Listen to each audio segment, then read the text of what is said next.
let's kick this one off. Down to the bottom right-hand side, starting us off in this best of 3 PvZ in our first matchup of the day. It is our green Zerg player, Guru. His opponent to the top left-hand side is the red Protoss. This is Prince.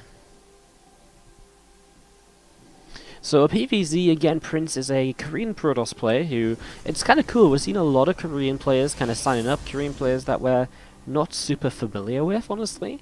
You know, I'm looking at these names and I'm seeing them more and more in online events in the early rounds of GSL qualifiers, but they're not the players that are making round 32 GSL, etc. every season.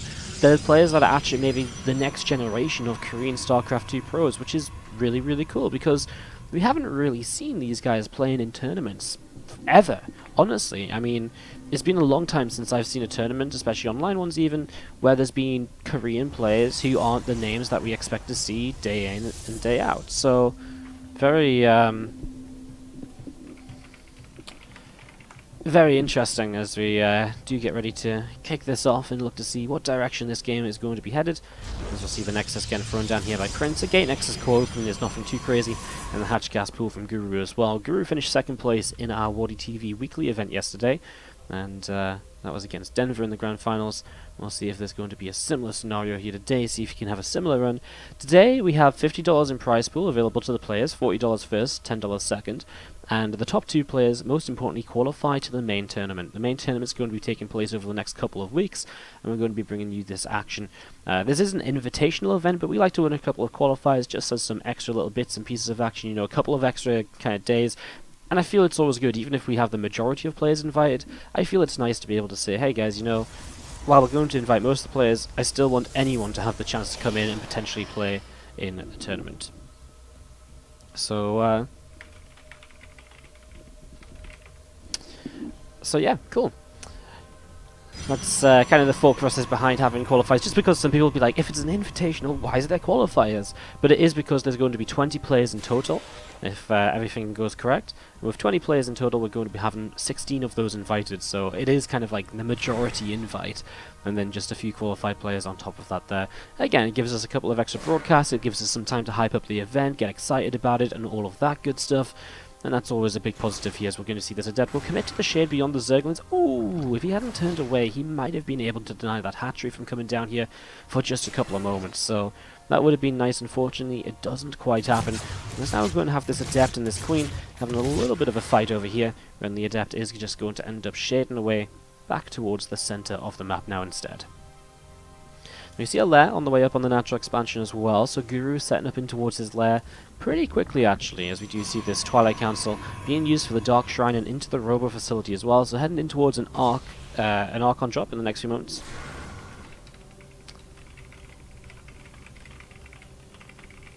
So heading in towards this, and obviously this is a good way to apply some pressure in the early stages, try and force Guru to make a lot of units, and Guru not actually doing anything too weird with his lair. It looks as though he just wants to make sure he has the Overseers up for detection, and he can also from here go into a very fast roach speed, which will enable him to be very aggressive with roaches if he wants to. So yeah, it's also going to allow him to have kind of some extra mobility on the roaches, which is maybe the one weakness against the Warp Prism Archons, which are going to be so powerful in terms of just being able to lift up, relocate, and get further damage done. The roaches are a little bit slow at that sort of style, so let's see how this starts to go right now, as I'm going to be slightly distracted here, guys, just for a moment or so. And as I'm just slightly distracted, just doing a couple of admin things, after this we should be all good to continue. So again, sorry for this, sometimes it is just a little bit awkward in the early stages, but after this one we should be pretty much all good to continue on without further issues, so looking good.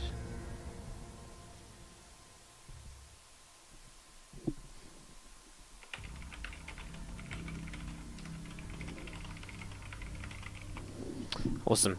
Alright, so these links continue to move around here. Let's see the Archon on the side. The DT's actually just coming at the third base. Wow.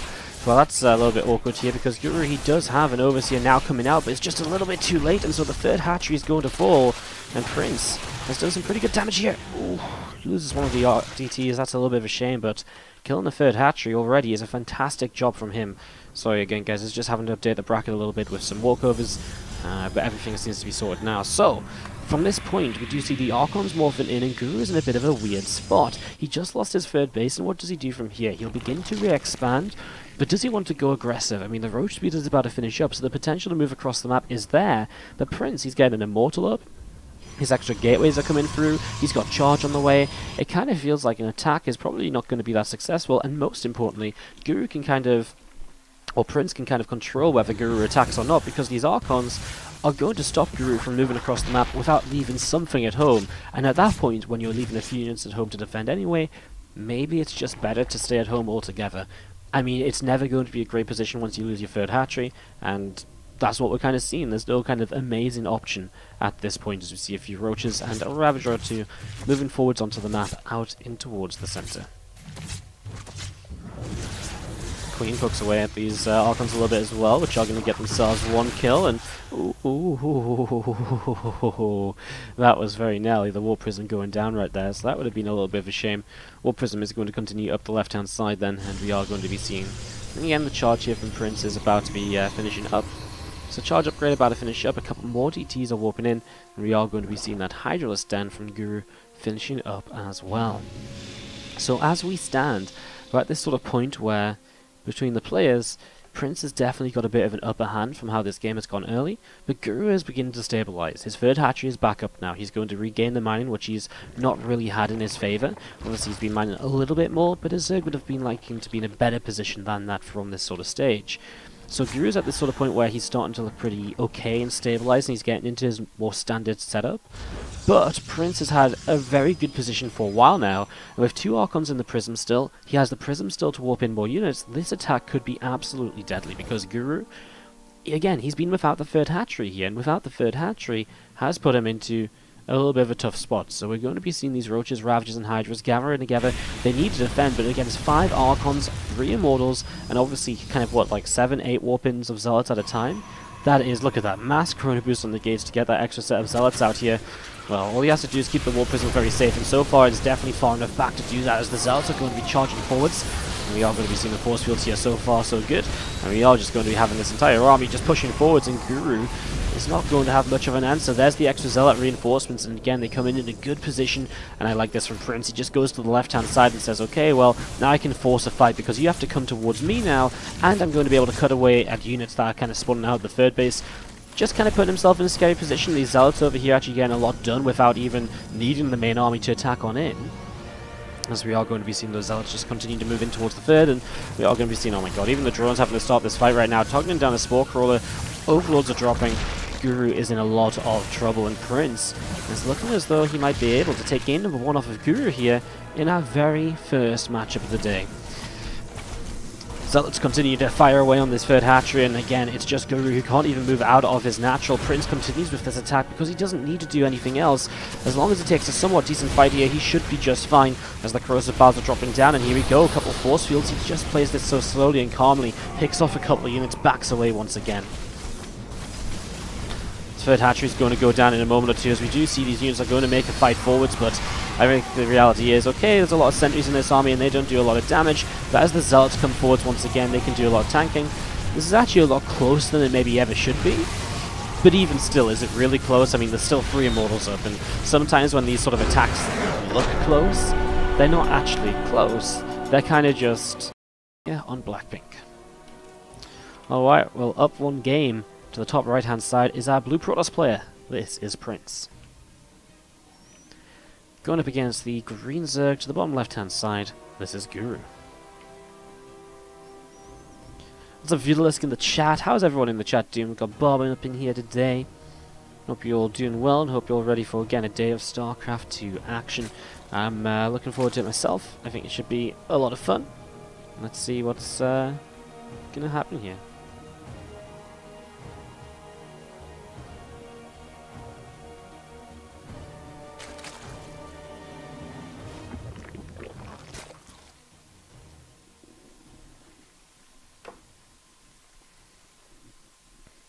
Seen a lot of pros, the Mortal Archon Zealot charge. Haven't seen Muta swap from Zerg lately. I actually think a few Zergs have been doing Mutas a little bit more. I was just watching a game with Harston, when Harston was playing earlier today on stream, I think the issue is that if you try to go mutas, when the first set of mutas come up, you're probably being attacked by the Protoss player, and so it's a very risky transition. Now, I think if you can survive initially and then swap into mutas later on, it can be more effective, but by that point there's Storm, and there's a lot more kind of security for the Protoss to be able to deal with it. But if you try and go into mutas much earlier, I think it's just going to put you in too much danger when the initial push forward comes, and you're only going to have like 10 or so mutas initially popping, and against 2 to 4 Archons and just a potential warping of 8 Stalkers, even without Blink, the mutas aren't going to be able to do too much in a fight, and so either you kind of go for base trade, but then base trading with like 10 mutas isn't really amazing either. So it's pretty it's kind of pretty weird, because I think just getting into mutas is a bit of a weird timing for Zerg right now. But if you can get there, I think they can be very good. You know, they can definitely work out. It's just getting there without dying, and also just feeling comfortable with where you're at, I suppose. It's a weird one. It's definitely not it's definitely a little bit different. Anyways, we do see this overlord coming in towards the upper right-hand side, and this probe of Prince is going to come in towards the third base, and is just going to be looking around for any kind of sneaky Zerglings. Obviously, it doesn't want to expand just yet. It's only 2 minutes and 20 seconds in the game. These two Lings are going to wander straight up in towards the natural, sees the expansion, looks as though he'll just commit one into the main base to continue this scout. He's actually, as the Adept takes down the Zergling, that's kind of why you don't want to run them in. There's actually a Stargate on the way up here from our Protoss player. This was a pool first here by Guru, was it? It kind of feels like it was, with those two Zerglings being across the map so early. Which is interesting if he goes pool hatch rather than hatch pool. Yeah, he did go pool first. So, yeah, kind of an interesting choice by Guru. Doesn't really gain much from it. And it only, I mean, it's a very minor slowdown compared to a hatch first, but it is still a slowdown, so... interesting.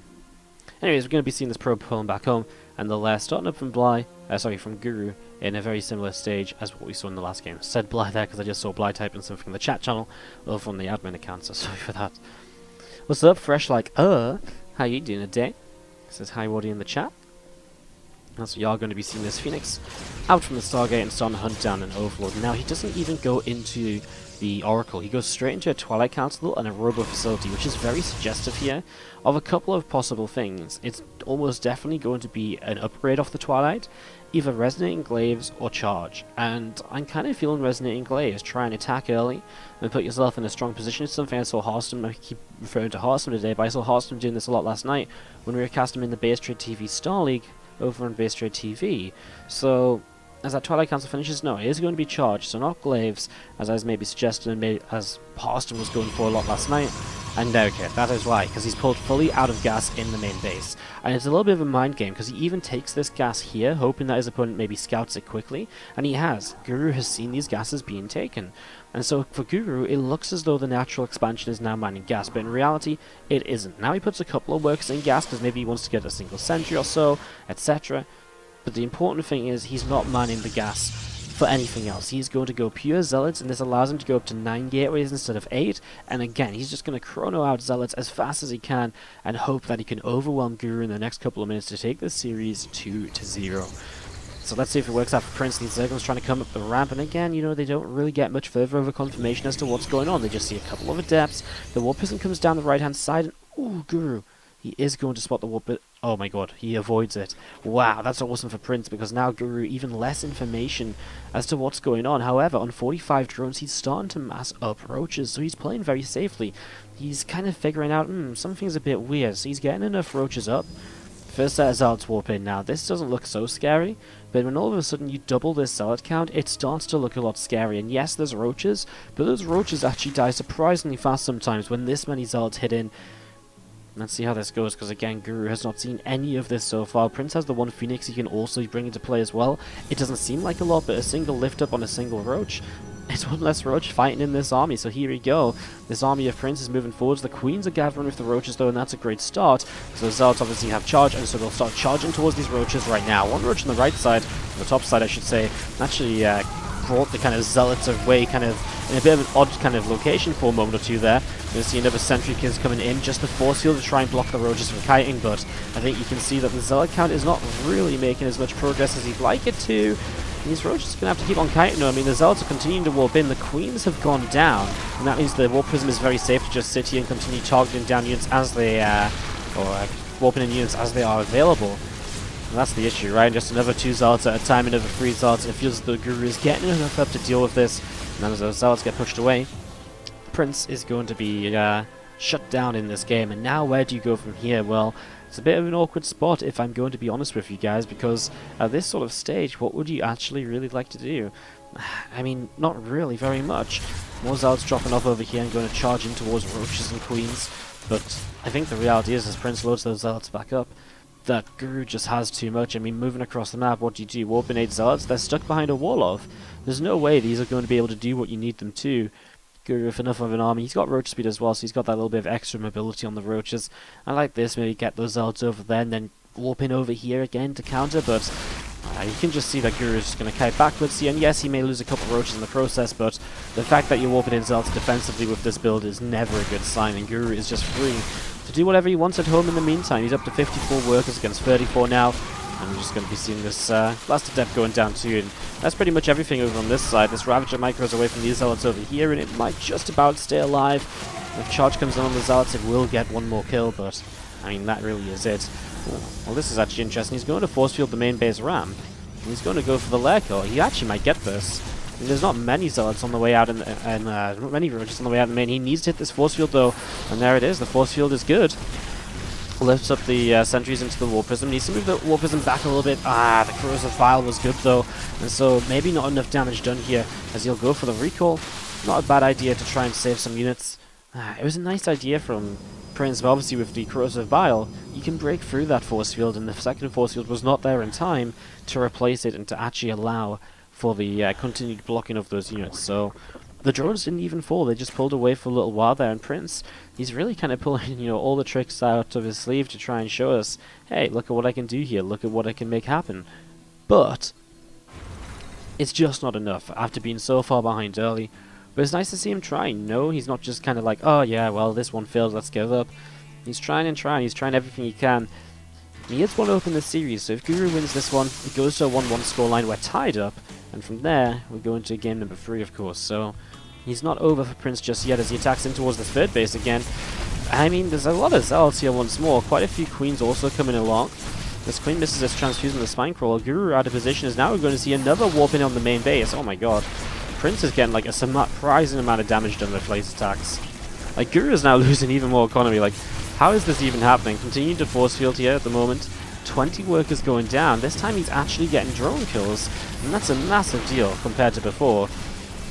That's a lot of drone kills as well. 23 workers killed. Ravagers now moving in. Zealots on the third base are still doing damage. Wow. I mean, what more can you say? And needs another Corrosive Vial to actually get rid of this force field here. But even now, these Zealots are continuing to trade well. These Ravagers are falling. In the end, I think there's just not quite enough still, right? I mean, 24 workers killed, and yet Guru still leads by 11 workers, but this was, again, a nice try. It was a nice try, it was a nice attempt. For a moment or two, it looked actually absolutely terrifying for Guru. He's losing all those workers, and, he isn't actually fighting very well, but you look at how large his army is at the end of the day, and Prince knows it too. GG's, and Guru will take game 2. WardiTV Invitational number 3 by Sneak Energy.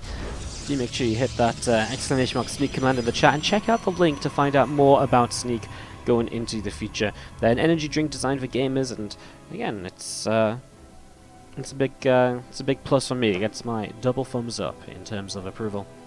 As we have to the top left hand side, the Blue Protoss player here, very nearly making something happen from such a terrible position that he was in game 2. This is Prince. And to the bottom right hand side, the green Zerg player.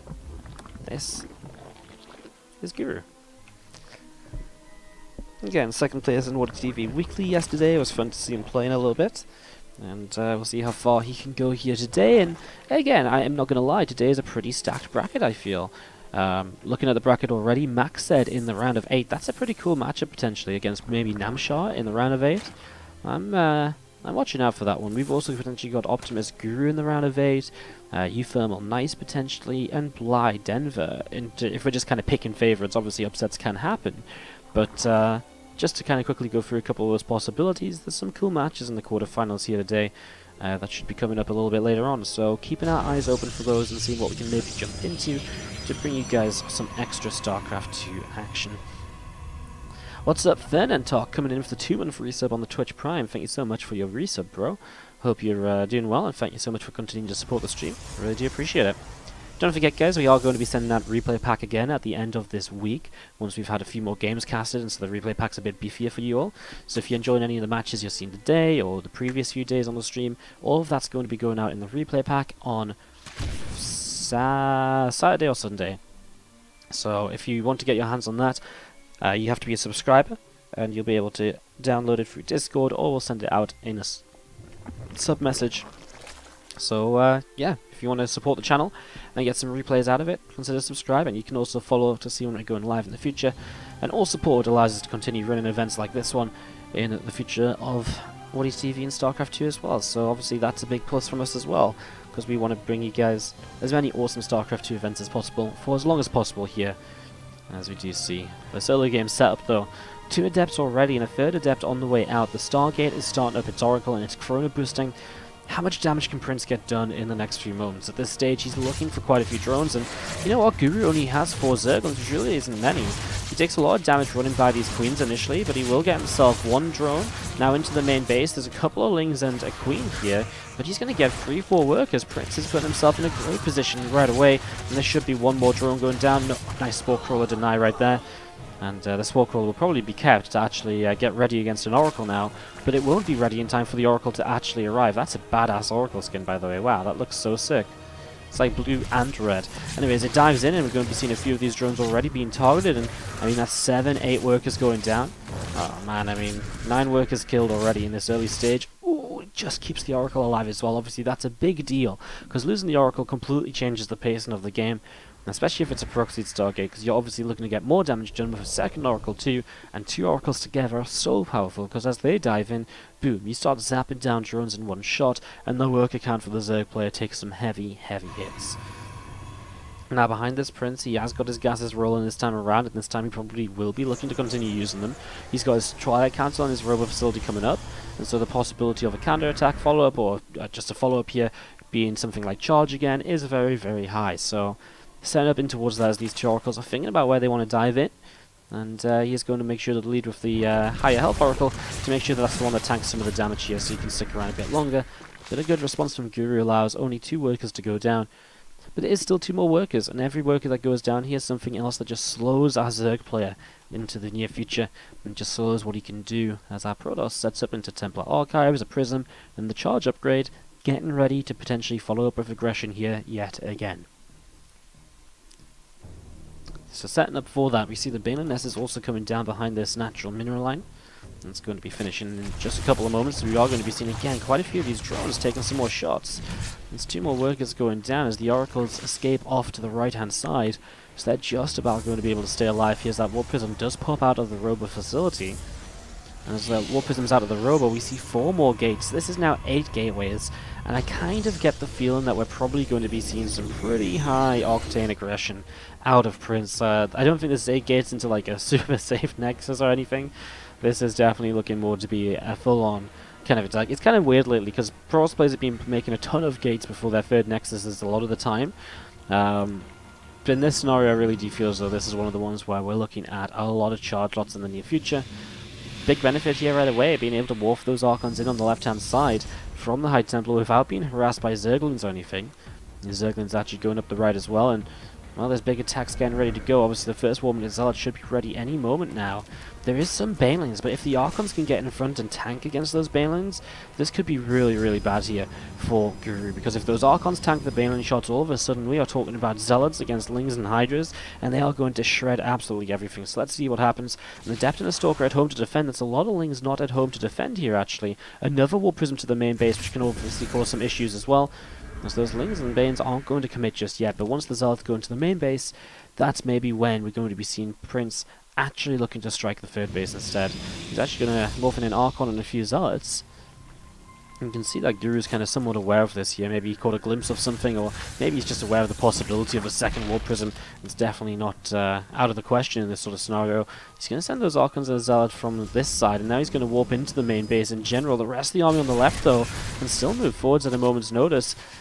This Warp Prism's in a little bit of trouble. Those units didn't do much here either, and again, leading in now with these Archons, looking to tank, but the Zerglings get this around, and everything's just a little bit disjointed here from Prince. Now he warps in another big round of Zealots, but it's way too late, and it isn't synced up with the other attack. And so, what are these Zealots actually going to be able to do? They run straight through these Hydras, and that's just not working out at all. The Warp Prism got sniped down, and so these Zealots actually had to drop on this little ledge just to stay alive, but obviously, now they can't go anywhere, and Prince is just falling apart. The Stasis Wall gets only 2 Zerglings, and he's going to try and continue with this attack, but the execution in the last few moments has just not really been there, honestly. It's been a little bit lacking. The fight definitely wasn't good. The idea was good. It was just, he tried to be a little bit all over the place, and Guru didn't let that happen, and yet he still tried to force Guru's hand. And when he tried to force Guru's hand, Guru just slapped him away and said, "No, this is not going to happen, buddy.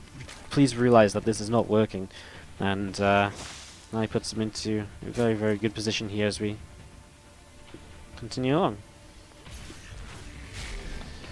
Couple of Lings getting caught in a stasis ward.